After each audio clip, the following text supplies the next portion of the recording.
हाय दोस्त, आपका हमारे YouTube चैनल पर स्वागत है। सुनिए कभी कभी स्वतंत्रता के बारे में बहुत बड़ी गलतफहमियां होती है। कैग नियुक्ति केस में सुप्रीम कोर्ट ने क्यों कही ये बात?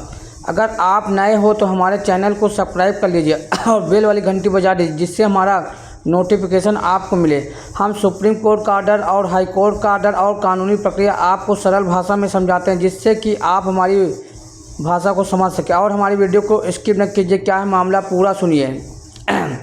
सुप्रीम कोर्ट ने नियंत्रक और महालेखा परीक्षक कैग की नियुक्ति पर जनहित याचिका पर केंद्र से जवाब मांगा है। याचिका में कैग की स्वतंत्रता और तटस्थ चयन प्रक्रिया की मांग की गई है।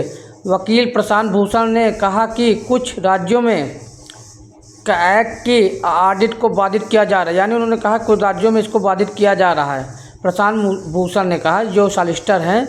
देखिए वीडियो को आगे, आप स्किप ना कीजिए, पूरा सुनिए।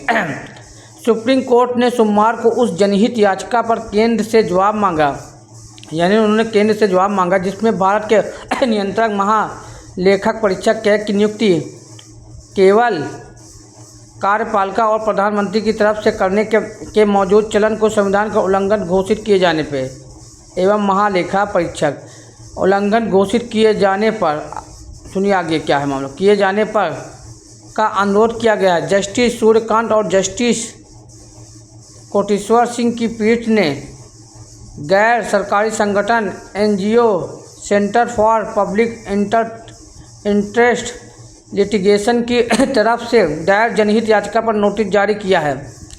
जनहित याचिका में शीर्ष अदालत से यह निर्देश देने का भी अनुरोध किया है कि राष्ट्रपति कैग की नियुक्ति प्रधानमंत्री, विपक्ष के नेता और भारत के चीफ जस्टिस वाली एक स्वतंत्र और तटस्थ चयन समिति की परामर्श है।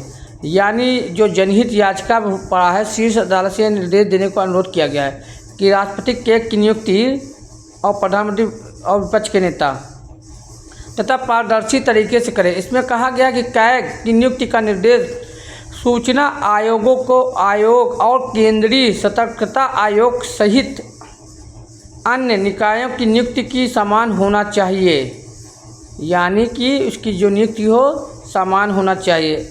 आप हमारे वीडियो में बने रहें, हम आपको आगे बता रहे हैं। अपनी संस्थाओं पर भरोसा करना होगा।